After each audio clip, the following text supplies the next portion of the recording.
सत्य को खोजने वाले आप सभी साधकों को मेरा प्रणाम।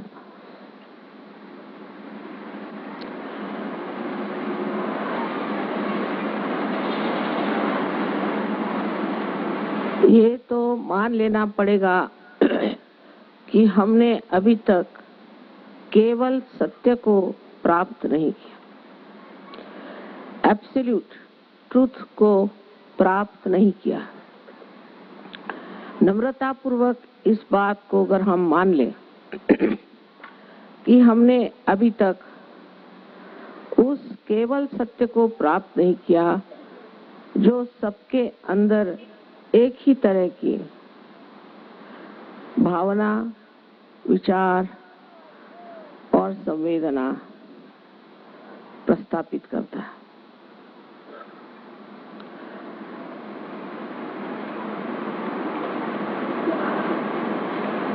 इसका कारण जो भी हो वो तो बाद में देखा जाएगा, पर अगर हम अपने बारे में सोचें तो मानव जाति में अभी तक वो स्थिति नहीं आई है कि वो केवल सत्य को जाने। अगर वो केवल सत्य को जानता होता तो ये आज नाना प्रकार के झगड़े, नाना प्रकार के विवाद और अनेक तरह की विचारधाराएं और प्रणालियां न चल पड़ती। सब लोग एक ही चीज को मानते, क्योंकि एकमेव केवल सत्य को हम जानते नहीं हैं। इस अंधेपन में जिस तरह एक हाथी को 6 अंधे ढूंढने गए थे और उन्होंने 6 प्रकार से जाना था, उसी प्रकार हम सत्य को, रियलिटी को जानते हैं और इसीलिए ये सारी आफत मची हुई है।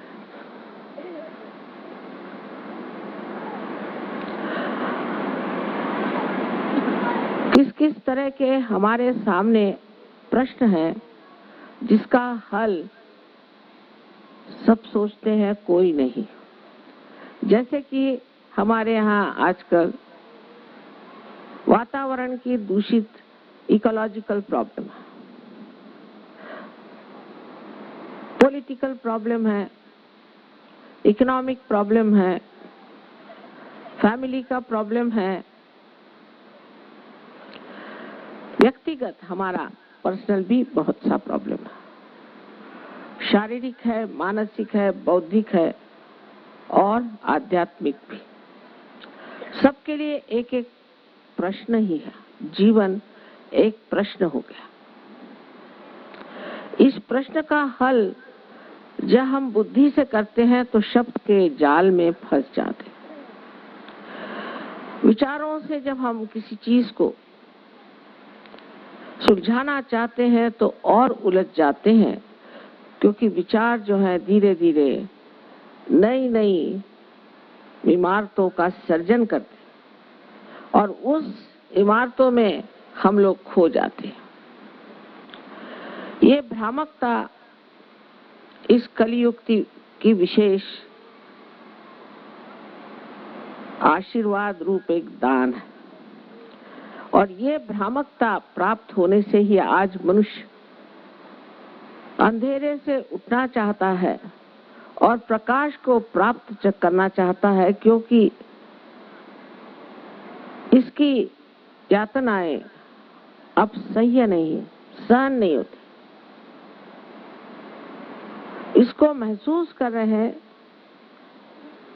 और सब लोग चाहते हैं कि किसी तरह से इस दुर्धर जीवन से किसी ऐसे जीवन में हम परिवर्तित हो जाएं जहां ये सब चीजें हम एक नाटक की तरह देख सकें।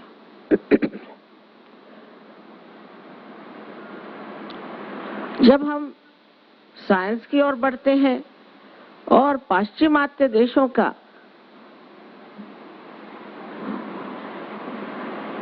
प्रगल्भ होना, उसकी प्रगति होनी हमारी आंखें चकाचौंध कर देती है। लेकिन जब आप वहां जाकर देखते हैं तो आप हैरान हो जाते हैं कि हम लोग इनसे बहुत ज्यादा सुखी हैं। पता नहीं इस भारतवर्ष की क्या, इस योग भूमि की क्या देन है कि अभी तक हमारे यहाँ इस तरह की बीमारियां, कि कहा जाता है अमेरिका में थोड़े साल बाद 65% लोग किसी न किसी गुप्त रोगों से पीड़ित हो जाएंगे।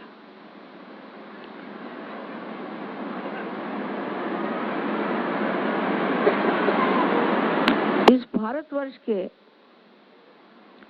परम आशीर्वाद से ही अभी तक हम लोगों में नैतिकता का भाव बहुत जबरदस्त है। आप विश्वास नहीं कर सकते कि ये जो प्रगल्भता बाहर हुई है और जो प्रगति दिखाई देती है, ये बिल्कुल विनाश के ओर जाने वाली प्रगति है। और इंसान को प्रगति इस तरह से अगर करनी हो तो बेहतर है वो प्रगति न करे। इसके बारे में पिछली मर्तबा मैंने आपसे बताया था कि किस प्रकार ये प्रगति बढ़ रही है। लंदन शहर में हर हफ्ते 2 बच्चे माँ बाप मार डालते हैं। तो ऐसी जगह कैसे लोग रहते होंगे ये आप समझ सकते हैं। और भी बहुत गंदी बातें बच्चों के साथ हो रही हैं जिसका आप लोग अंदाज ही नहीं लगा सकते, आपके दिमाग में भी नहीं आ सकते, आप सोच भी नहीं सकते, क्योंकि आपकी अभी तक इतनी प्रगति नहीं हुई है।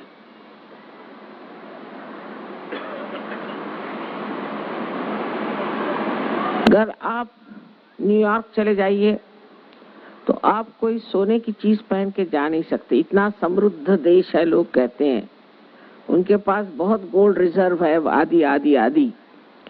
किंतु आपने अगर छोटी सी भी एक सोने की चीज वहां पहन के गए तो आपकी गर्दन कट जाएगी। आप घड़ी पहन के नहीं जा सकते, मंगलसूत्र भी पहन के जाने की वहां व्यवस्था नहीं।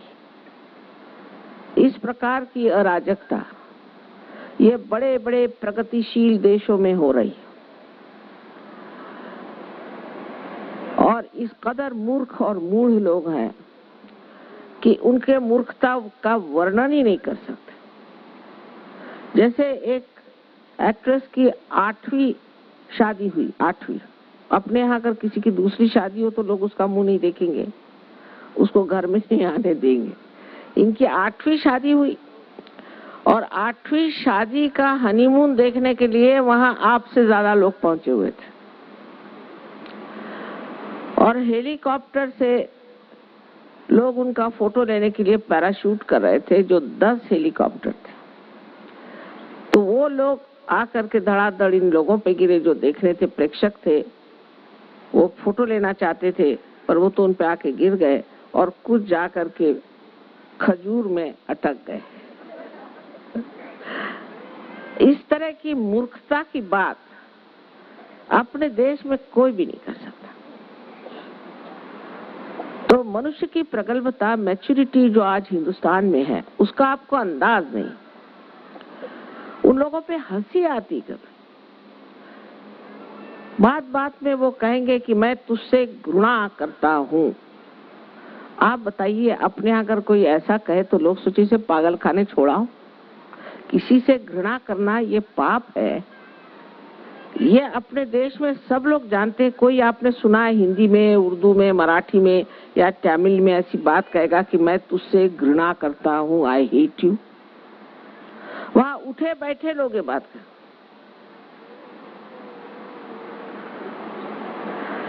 इन लोगों में कौन सा कल्चर है, कौन सी संस्कृति है, मैं आज तक समझ नहीं पाया। और इस कदर गंदगी के और बढ़े चले जा रहे हैं। किसी भी तरह की नैतिकता की वहां बात नहीं कर सकते, ना कोई समझ सकता।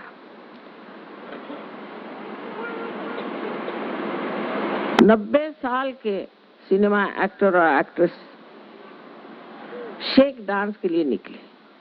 टेलीविजन पे दिखा रहे थे, वो मोटर से उतरते वक्त ही शेक कर रहे थे। मैंने कहा भी आगे कौन सा शेक डांस करने वाले। इन लोगों की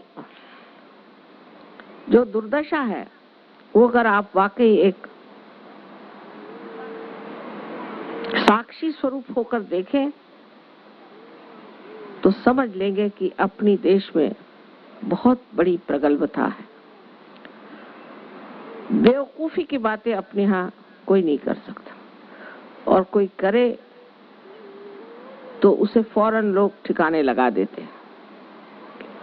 थोड़ा बहुत असर आ गया। वैसे तो बेवकूफों की कमी नहीं गालिब, बंढूंढे हजार मिलते हैं, पर अगर हिंदुस्तान में 1000 मिलते हैं तो बाहर करोड़ों मिलते हैं। और ये प्रगल्भता होते हुए भी हम लोग भी किसी और चीज में जकड़ गए,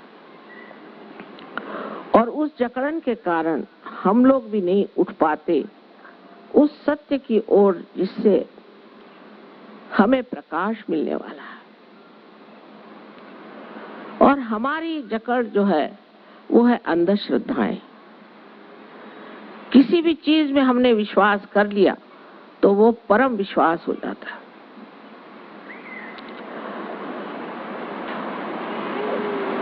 किसी पर विश्वास करो या न करो, जब तक आपने किसी चीज को खोज नहीं निकाला तब तक किसी को विश्वास करने से भी कुछ लाभ नहीं, और विश्वास नहीं करने से भी कोई लाभ नहीं।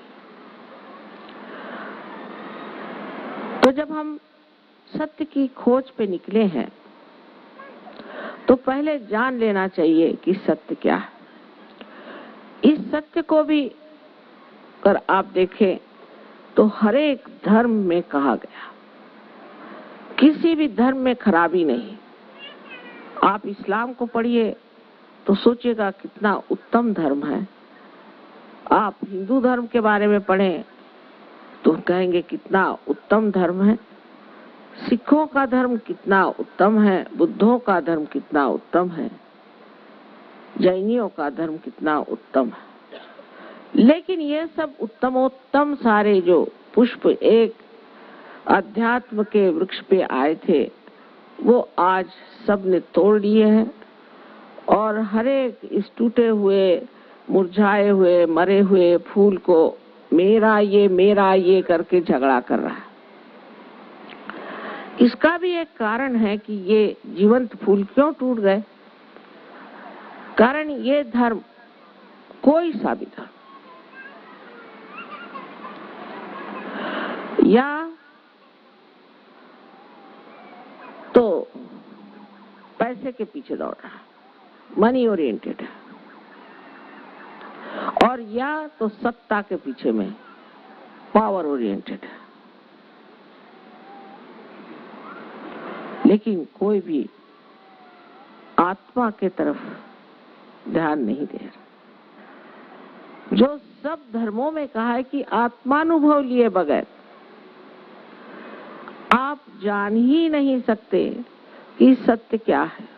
यहाँ तक कि महावीर और बुद्ध ने तो परमात्मा की बात नहीं की, वो निरीश्वर बात पे आ गए कि छोड़ो परमात्मा को, पहले तुम अपना आत्मा जानो। सब कहते गए एक के बाद कितनों ने ये बात कही। अपने ही देश में नहीं, बाहर भी बहुत से कवियों ने, गर्टर है, विलियम ब्लेक है, लुईस है, अनेक लोगों ने आत्मा पर चर्चा की। ईसाई धर्म में तो बिल्कुल साफ लिखा गया है कि जब तक आपका पुनर्जन्म नहीं होता तब तक आप परमात्मा को जान नहीं सकते। तो उन लोगों ने अपने सर पे लगा ली पार्टी कि पुनर्जन्म हुए हैं, बॉर्न अगेन लोग, बस पार्टी लगा ली। हम ईसाई, मुसलमान, हम क्रिश्चियन, हम फलाने, पार्टी लगा ली। लेकिन कोई ईसाई हो, मुसलमान हो, क्रिश्चियन हो, कोई भी धर्म का आदमी हो, वो सब पाप कर ही सकता है। कोई सा भी पाप वो कर सकता है। फिर ये सर पे ये ब्रांड लगाने की क्या जरूरत है, उसका तो कोई असर ही नहीं। और फिर उसी को लेकर के झगड़ा भी कर सकता है। जैसे अभी मैंने सुना कि अजरबैजान को, वहाँ के लोग जो अजरबैजान हैं, उनको आर्मेनियंस ने मारा, और मारने से पहले वो बाइबल पढ़ते थे। बताइए, ईसा मसीह जिसने क्रूस पर सबको माफ कर दिया, वो ईसाई लोग बाइबल पढ़ के जाके सबको मारते थे क्योंकि आप मुसलमान। इस बेअक्ली का कारण एक ही है कि धर्म की जो नींव है वो सत्य पर नहीं, असत्य पर है। बुद्ध के जमाने में भी ये बात हुई, ईसा मसीह के बाद भी यही बात हुई। ईसा मसीह के जो असली शिष्य थे वो भाग खड़े हो गए, और वहां एक गलत आदमी, पॉल नाम के आदमी ने सब ठिकाना लगा दिया। इसी प्रकार बुद्ध धर्म में मध्य मार्ग को छोड़ करके लोग कोई लेफ्ट को गए, कोई राइट को गए। जो राइट को गए वो यही हो गए जो कुछ खाना नहीं, पीना नहीं, कांटों पर सोना, और इतने क्रोधी कि उनके पास आप जाइए तो लगे कि कोई ओवन यहाँ जल रहा है, और अगर बात भी करना हो तो दूर से ही बात करिए, नहीं तो एक झापड़ी मार देंगे आपको, जिसको कहते हैं एसेटिसिज्म। इसकी कोई जरूरत नहीं। वो बुद्ध ने तो इसलिए किया था कि उस वक्त काम की जरूरत थी, कार्य की जरूरत थी, और दूसरे हुए वो तांत्रिक बने घूम रहे हैं। मैंने सुना दिल्ली में बहुत से तांत्रिक घुसे हुए हैं, और सब लोग इन तांत्रिकों के चरण सेवा कर रहे हैं। लेकिन जब ये चरण सेवा उनको प्राप्त होगी तब उसके जो परिणाम होंगे वो आप लोग उठा नहीं सके। इन तांत्रिकों से भी बहुत ज्यादा जकड़ हो गई है। इन सब से बच के रहना चाहिए। ऐसी ऐसी ये बीमारियां फैलाते हैं, ऐसी ऐसी तकलीफें देते हैं, क्योंकि सारे में पैसे का तो अनुभव है। सबको पैसा चाहिए। 100 रुपया यहाँ रखिए, 200 रुपया आप रखिए, 1000 रुपया आप रखिए, तो आपके माताजी के पास स्वर्ग में हम एक गाय पहुंचा देंगे। ऐसा कौन सा एरोप्लेन है भाई जो ऐसा कार्य करता है? पर हमारे यहाँ है। इस चीज का विश्वास हम लोग करते हैं, और ऐसा कार्य हमने किया है। इस जकड़न से भी निकलना बहुत जरूरी है कि समझना कि सत्य में मनुष्य को आत्मा ही के रूप पर, आत्मा ही के ओर उतरना। किसने नहीं कहा है, काहे रे बन खोज न जाई, सदा निवासी सदा अलेपा, तो है संग समाई। कहे नानक बिन आपा चीन्हे, मिटे न बन भ्रम की काई। जब आप आपा को चीनेंगे तभी आप खालिस होएंगे। अपने ऐसी ब्रांड लगाने से कोई खालिस नहीं हो सकता। खालिस का मतलब है शुद्ध होना, और शुद्ध होने के लिए कुंडलिनी है, ये साक्षात लिखा हुआ है। कबीर दास जी ने तो इतना लिखा हुआ है, पर उसको भी लोग अपने तरह से लगाते हैं। कुंडलिनी के सिवाय आपकी सफाई हो नहीं सकती। यही सफाई करने वाली माता आपके अंदर है, और जब यह आत्मा का प्रकाश आपके अंदर आ जाएगा तब आप सारे धर्मों का तत्व समझ करके सबका मान करेंगे, और जितने भी अवतरण हुए, जितने भी दृष्टा हुए, जितने भी प्रेषित हुए, प्रॉफिट्स हुए, सबका आप मान करेंगे और उनकी पूजा करेंगे। सहयोग में हमारे बहुत सारे मुसलमान हैं, और उनसे भी अधिक जू लोग हैं जो कि बिल्कुल मोहम्मद साहब को नहीं मानते, ना ईसा को मानते हैं, और दोनों ही मोहम्मद साहब को और ईसा को पूछते हैं। उसी प्रकार हिंदू लोग हैं, वो भी इन सब को मानते हैं। जब सब धर्म एक हो जाएगा तब आप कौन सी चीज लेके लड़िएगा? तब आपका फंडामेंटलिज्म कहाँ जाएगा? इस आज के विशेष समय पर हम लोग जानते हैं कि पॉलिटिकल प्रॉब्लम तो दुनिया का गोर्बाचेव ने कम कर ही दिया, क्योंकि वो भी एक साक्षात्कारी पुरुष है। लेकिन जो ये फंडामेंटलिज्म का प्रश्न है वो सहयोग तोड़ेगा। बगैर सहयोग के ये प्रश्न टूट नहीं सकेगा। और मुझे कोई मार्ग दिखाई नहीं देता जिससे लोगों की दिमाग में ये प्रकाश आएगा कि सब धर्म एक तत्व पे उभे खड़े हैं, एक ही तत्व का आधार इनके अंदर है, और वो है कि संतुलन हमारे जीवन में आ जाए और उस संतुलन के कारण हम आत्मानुभूति को प्राप्त करें। फिर ये सारे भ्रम, ये अंधविश्वास और ये गलत सलत जो हम अपने खोपड़ी पे लादे चल रहे हैं, ये सब टूट जाए। ये बहुत ही जरूरी है। जब हमारी प्रगति होती है तब वो सबको दिखाई देती, उसका प्रकाश सबको दिखाई देता है, उसका असर सब पर आता है। आज जो चक्रों के बारे में आपको बताया गया है, ये वास्तविक आपके अंदर पूरा बना हुआ ऐसा यंत्र है। ये आपकी उत्पत्ति से लेकर के जो आपकी उन्नति हुई है इवोल्यूशन में, वो सारी की सारी इन चक्रों में है। और अब आखिरी थोड़ा सा और आपको चढ़ना है, थोड़ा सा। जब आपकी कुंडलिनी जागृत हो करके और आपके ब्रह्मरंध्र को छेदते,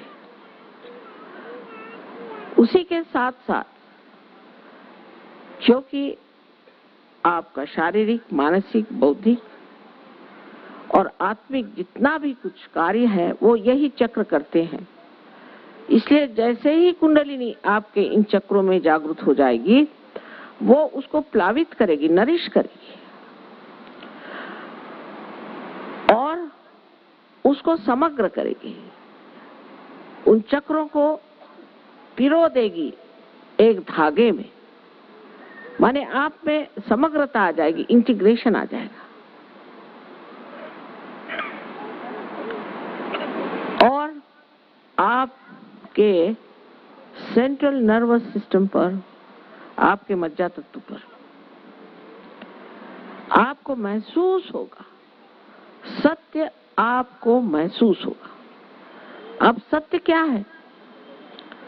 एक तो सत्य ये है कि आप शरीर, मन, बुद्धि, अहंकार आदि कुछ नहीं है। आप शुद्ध आत्मा है। बहुत ऊंची चीज है, गौरवशाली, सौंदर्यशाली, ऐसी एक महान आप व्यक्ति है, किंतु अज्ञान की वजह से ढक गई। और दूसरा सत्य यह है कि चारों तरफ फैला हुआ परम चैतन्य, इसको आप रूह कहिए, all pervading power of God's love कहिए, चाहे जिस भी नाम से लीजिए, और निराकार की भी बात करें तो वो जो परम चैतन्य है, जो ये सारे सुंदर फूलों को बनाते, सारा जीवंत कार्य जो ये शक्ति करती है, उसको आप पहली मर्तबा अपने उंगलियों पर तक जान सकते हैं। यानी आपकी जो चेतना है, अवेयरनेस है, उसमें एक नया आयाम, न्यू डायमेंशन आ जाता है, जिसमें आप महसूस करते हैं इस शक्ति को आपने पहले कभी जाना नहीं। कुंडलिनी के जागरण के बाद ही आप इस शक्ति को जान सकते हैं, और तभी आप में उसी के साथ साथ आत्मबोध हो जाता है, आत्मज्ञान हो जाता है। मतलब यह है कि आप अपने चक्रों के बारे में जानते हैं पूरी तरह से, और अपने आत्मा के जो 3 महान गुण हैं, केवल सत्य और चित्त का प्रकाशित होना, और तीसरा आनंदमय जीवन, ये तीनों की तीनों आपको प्राप्त हो जाते हैं। इसके अलावा आप एक साक्षी स्वरूपत्व को प्राप्त होते हैं, क्योंकि जब कुंडलिनी जागृत होकर के इस चक्र को लांघती है तब हमारे अंदर निर्विचार समाधि स्थापित होती है, जिसे बुद्ध ने कहा है कि अपने दिमाग को खाली करो, एम्प्टी माइंड। जो खाली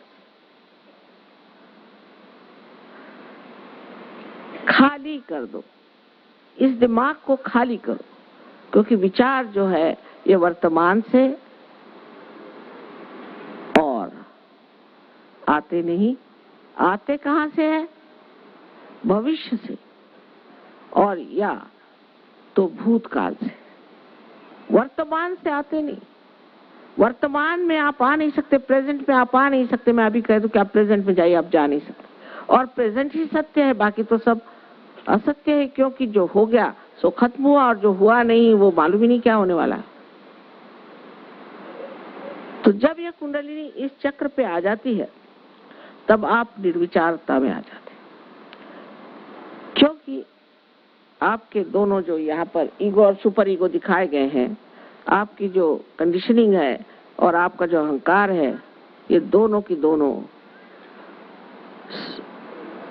पूरी तरह से खिंच जाते हैं, और फिर आपका जो ब्रह्मरंध्र है, जिसे कि हम तालु पर ब्रह्मरंध्र कहते हैं, वो खुल जाता है, और खुलते ही साथ कुंडलिनी पार हो जाती है। यह सब कुछ बनाया हुआ है, बिल्ट इन है। जैसे आप यहाँ आए, अब देखिए इतने सारे यहाँ लाइट्स लगी हुई, तो भाई इसको जगाने के लिए वहां एक स्विच है, उसको दबाइए, सब हो गया। ये कैसे हुआ? क्योंकि इसमें बनाया हुआ है, सब आपके अंदर बनाया है। जैसे एक बीज में जितने भी इसके अंदर से वृक्ष आने वाले हैं और आगे भी आने वाले हैं, उसका सब नक्शा होता है। आप उस बीज को बस जमीन में ये माँ के सहारे कर दो, वो पनप जाता है। अब आपने क्या किया? आप क्या सर के बल खड़े हुए कि कुछ आपने उसमें दम लगाया कि आप हिमालय में गए? कुछ नहीं। इस पृथ्वी में ये शक्ति है, ये माँ है, इसमें आपने बीज लगा दिया, पनप गए। हम लोग उस पर कोई आश्चर्य नहीं करते, सोचते ठीक ही बात। उसी तरह ये एक उत्क्रांति की, रिवॉल्यूशन की जीवंत क्रिया है। आज हम अमीबा से इंसान बने, ठीक है, कैसे बने, किसने बनाया, किस तरह से बन गया, कोई हम विचार नहीं करते। इंसान बन गए, बस हो गया। इससे आगे कुछ है कि नहीं, इधर जरूर विचार करना चाहिए कि जरूर होगा कुछ न कुछ आगे।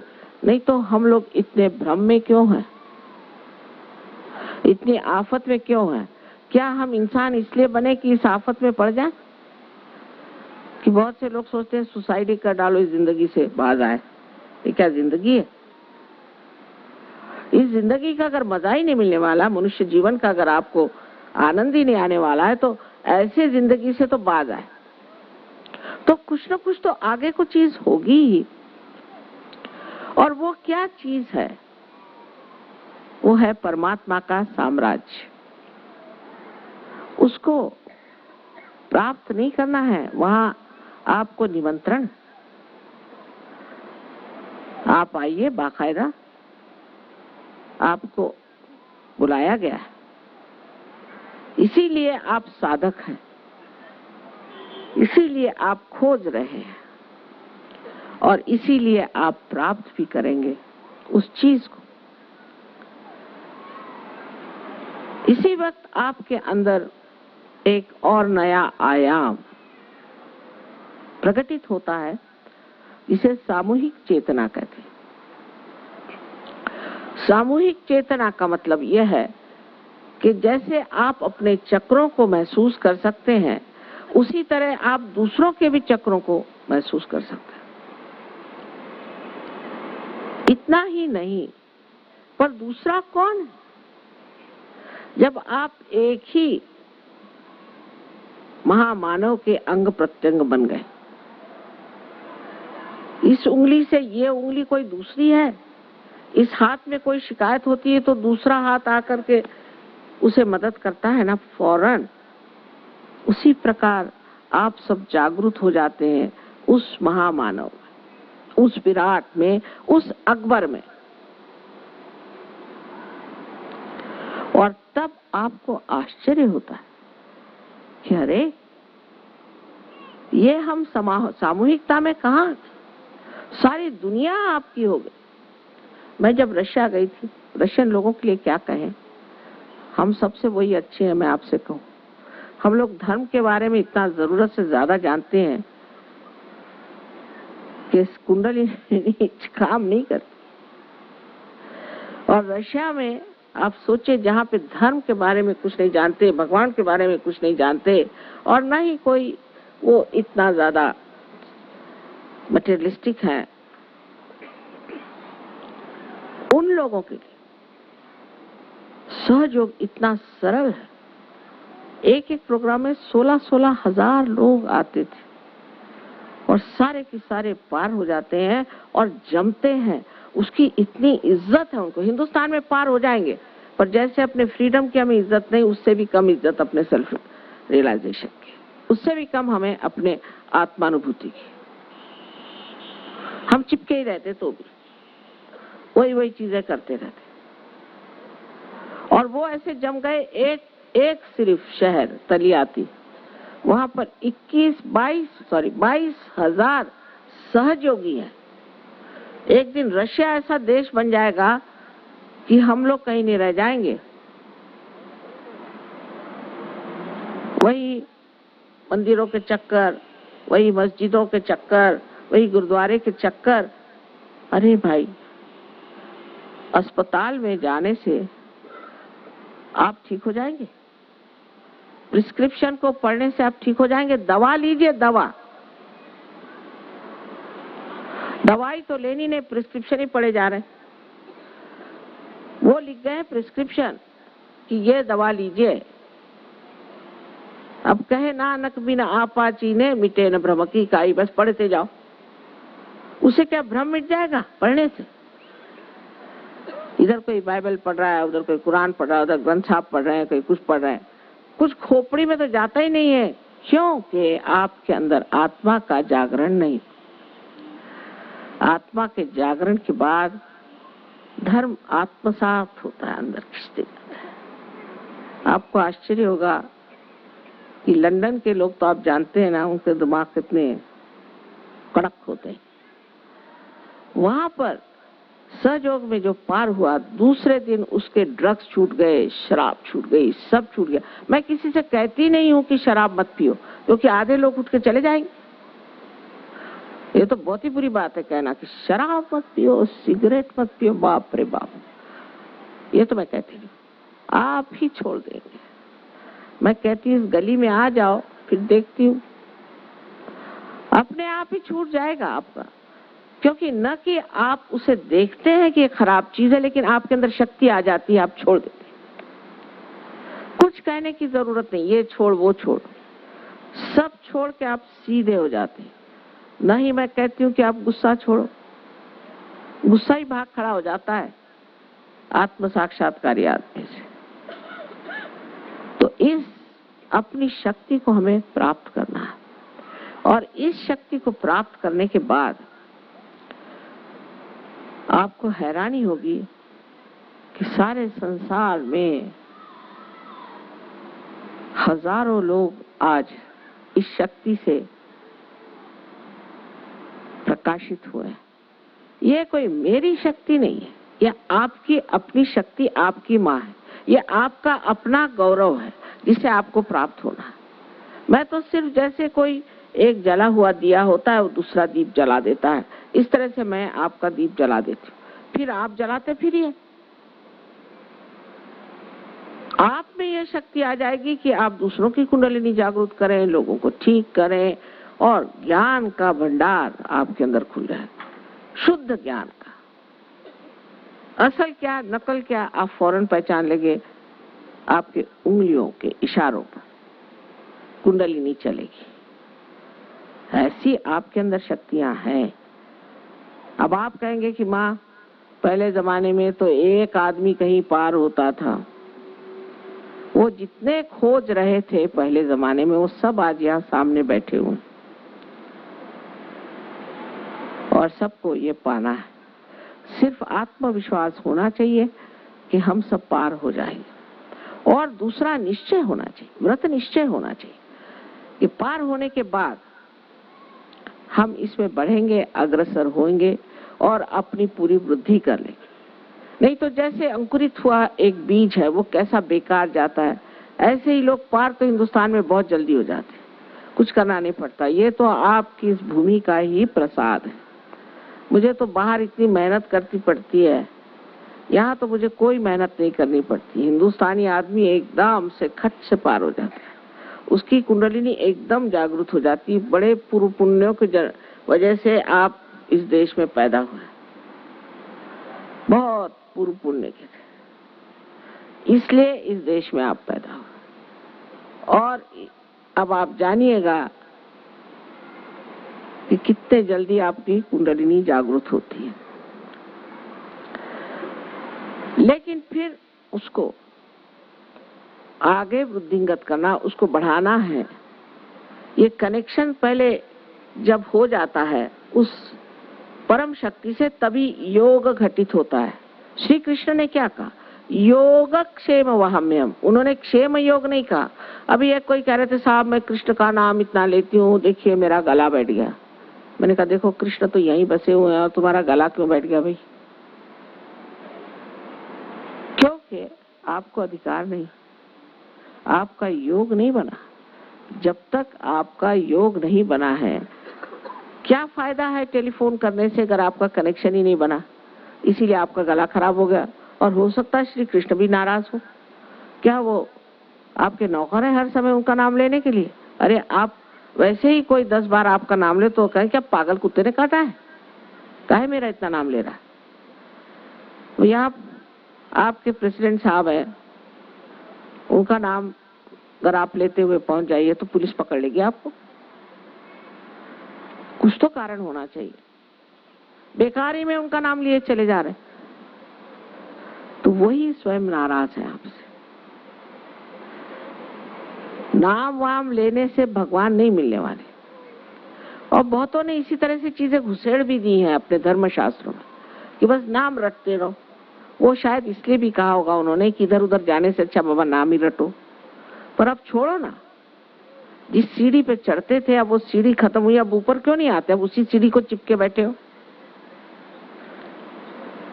बहुत सहज सरल बात है। कहा भी है सहज समाधि लागो,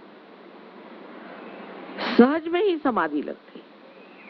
और इन लोगों ने, किसी ने कोई साधुपना किया था कि जा करके बीवी छोड़ दी, बच्चे छोड़ दिए और सब दुनिया छोड़ करके, कुछ नहीं, सहज वही बीवी बच्चे सुंदर हो जाते। आप ही के हृदय में कमल खिल जाते, क्योंकि आप में सब ये चीजें स्थित है। सिर्फ एक कुंडलिनी का जागरण तो मात्र करना है और उसके प्रति श्रद्धा रख करके बाद में इस कुंडलिनी को पूरी तरह से आपको उस परम चैतन्य से संबंधित रखना चाहिए। इस योग को पूरी तरह से स्थापित करना चाहिए। हमारे दिल्ली में जहां तहां तो सेंटर्स बन गए। मैं तो कभी नहीं सोच सकती थी कि इस दिल्ली में कभी सहयोग भी होगा, क्योंकि मैं तो सरकारी नौकरों के साथ रही हूँ। और मैं तो कहती है भगवान, ये तो सरकारी नौकर तो सिर्फ अपनी नौकरी और सरकार, इसके सिवा तीसरी चीज तो कभी सोचते ही नहीं। तो ये भगवान के बारे में क्या सोचेंगे? जब नौकरी करते हैं तो प्रमोशन की सोचते हैं, और जब रिटायरमेंट होता है तब सोचते हैं कि पेंशन कितनी मिलेगी। इसके अलावा कभी कुछ सोचते नहीं। पर यहीं पर ऐसे कमल के फूल खिल गए कि मैं तो हैरान हूं कि इस दिल्ली शहर में इतने कमाल के लोग कहां से आ गए।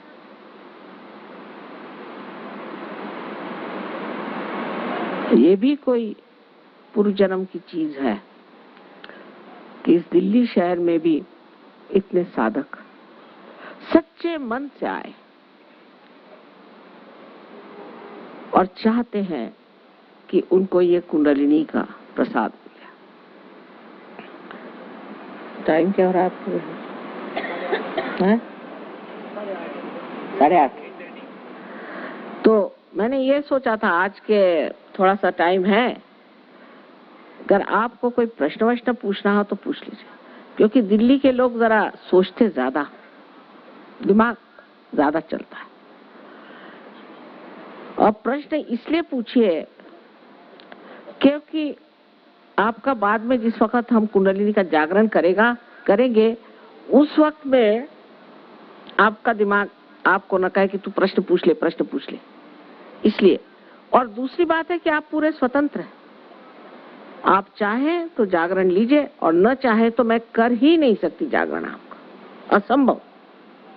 अगर आप चाहेंगे तो ही जागरण होगा, क्योंकि आपकी जो स्वतंत्रता है उसका मैं आदर करती हूँ, क्योंकि आपको परम स्वतंत्रता मिलने वाली है, तो पहले ये स्वतंत्रता तो मुझे माननी ही पड़ेगी। तो जिसको लेना हो वही रहेगा और जिसको नहीं लेना है उसे यहाँ से चले जाना चाहिए। किसी चीज की जबरदस्ती मैं नहीं कर सकती, और इसीलिए मैंने कहा है कि आप अपनी स्वतंत्रता में कोई सा भी प्रश्न करें। दूसरी बात एक बता दूं आपसे कि आज 22 साल से मैं यही धंधा कर रही हूँ। सबसे पहले अपने अंदर पूर्ण आत्मविश्वास होना चाहिए कि आज हमें जागृति मिल जाएगी। पहला, किसी धर्म हो, कुछ हो, जो मैंने कहा हो वो भी भूल जाओ। हो सकता है उसमें तुम्हें लगेगा कि मैं इस गुरु के पास गया था, भूल जाइए सब। इस वर्तमान में आप मेरे लिए एक साधक मात्र है। कोई भी आपका रहा हो भूतकाल, उसे आप भूल जाए। पूर्ण आत्मविश्वास अंदर होना चाहिए। दूसरा यह कि बहुत से लोगों को बताया जाता है कि तुम पापी हो, माने इस तरह की बहुत सारी प्रणालियां कि तुम आज उपास करो, तुम पापी हो, तुम्हारा ये है वो है। ये सब बहुत गलत बात है। अरे भाई, आप इंसान हो, आप भगवान तो नहीं हो। आप ही गलतियां कर सकते हो। अगर आप दोषी होते तो अभी जेल में होते, यहाँ क्यों आते? तो कृपया अपने मन से कोई तरह का दोष या गिल्ट है उसको निकाल देना चाहिए, बिल्कुल नहीं। आप साधक हैं और आपकी साधना आपको फलित होनी चाहिए।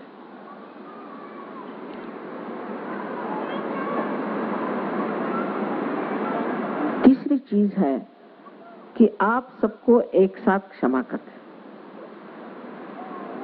ये बहुत लोग सोचते हैं बड़ा कठिन है माँ सबको क्षमा कर, लेकिन एक बात मैं पूछती हूँ कि अगर आप किसी को क्षमा करें या न करें तो आप क्या करते हैं?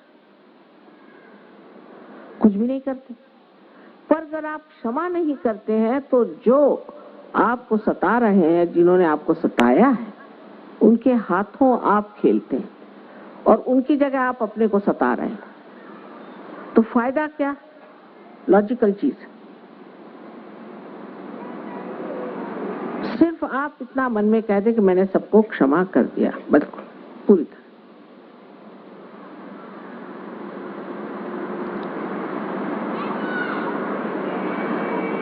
मतलब यह है कि अपने प्रति एक प्रफुल्लित भाव, प्रसन्न भाव रखना चाहिए,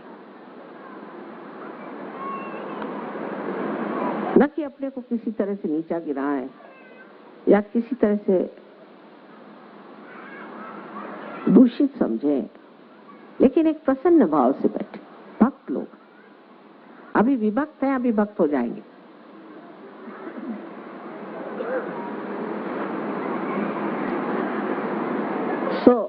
बहुत ही आसान चीज है इसको प्राप्त करना। बस आप लोग अपने जूते जरा उतार करके रख लीजिए और कुछ करना नहीं।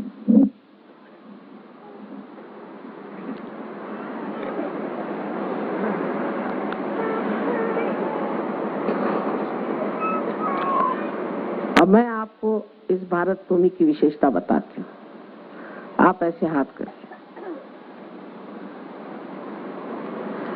और मेरी ओर देखिए और विचार मत करिए, आपके विचार रुक जाएंगे।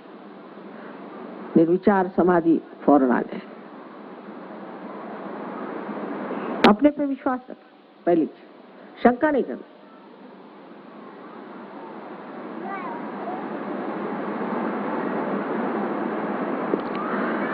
अब राइट हैंड मेरी ओर करें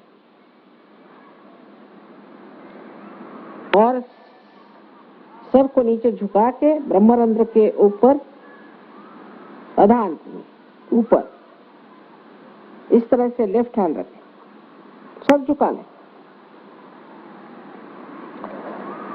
और सबको पहले माफ करना चाहिए, नहीं तो कुछ नहीं होगा। अब लेफ्ट हैंड से देखिए कि आपके सर में से कुछ ठंडी या गरम गरम कुछ हवा जैसे तो नहीं आ रही। किसी के ठंडी आएगी, किसी गरम। अगर माफ नहीं किया तो बड़ी गरम आएगी, इसलिए माफ कर दीजिए सबको, अपने को भी माफ कर दीजिए।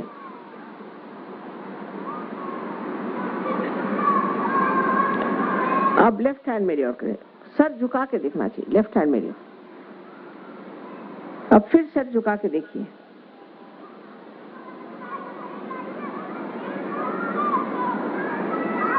सर झुका के देखिए। किसी किसी को बहुत दूर तक आती है, बड़े जोर में भी आती, किसी को धीरे, क्योंकि ये बड़ी सूक्ष्म चीज है ना।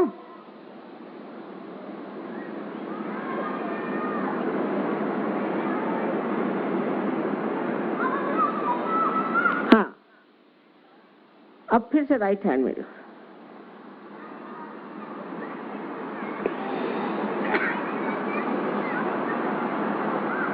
अब लेफ्ट हैंड से देखिए, सर झुका के, चाहे तो चश्मा उतार लें।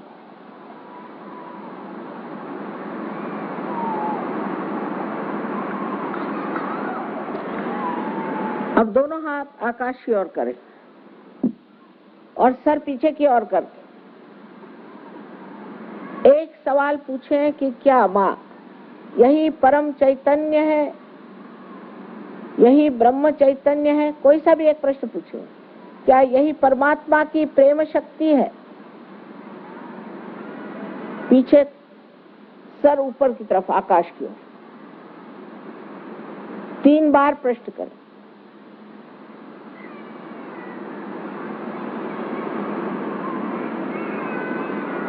अब हाथ नीचे कर लें। अब दोनों हाथ मेरी ओर कर, इस तरह उठा। जिन लोगों के उंगलियों में या हाथ में या सर से ठंडी या गर्म ऐसी हवा की लहरें आई हैं, वो सब लोग हाथ ऊपर करें।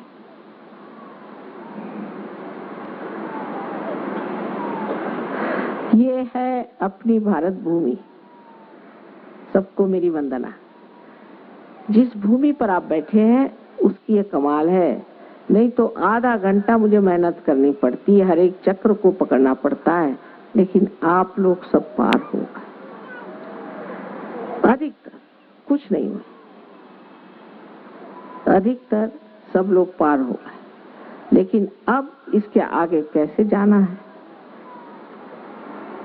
इसके लिए आपको हमारे सेंटर्स पे आना होगा। वैसे भी मेरे प्रोग्राम 3-4 जगह आप आइए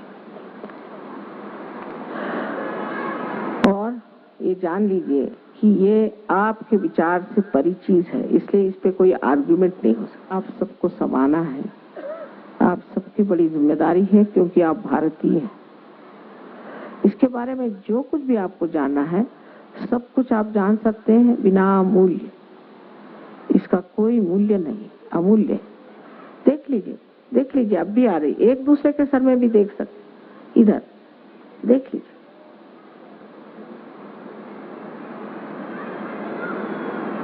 शंका नहीं, बस, और बड़ा आनंद आएगा। मैंने देखा बहुत से लोग एकदम हंसने लग जाते हैं, कहत कबीर आनंद भयो है। सो जिन्होंने मिलन के गीत गाए हैं उनके गीत गाइए, क्योंकि आप भी मिलन में बैठे। आप सब संतों को मेरा प्रणाम।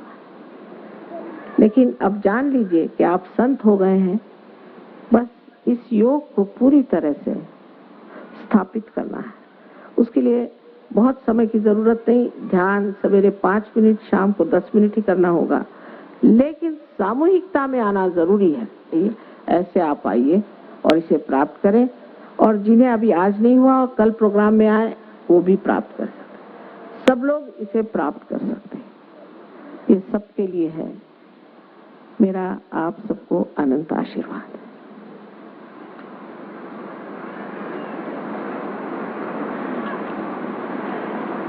आपको उसमें फिर किताबें भी मिल जाएंगी, जो कुछ फोटोग्राफ वो मिल जाएंगे, हर एक चीज मिल जाएगी।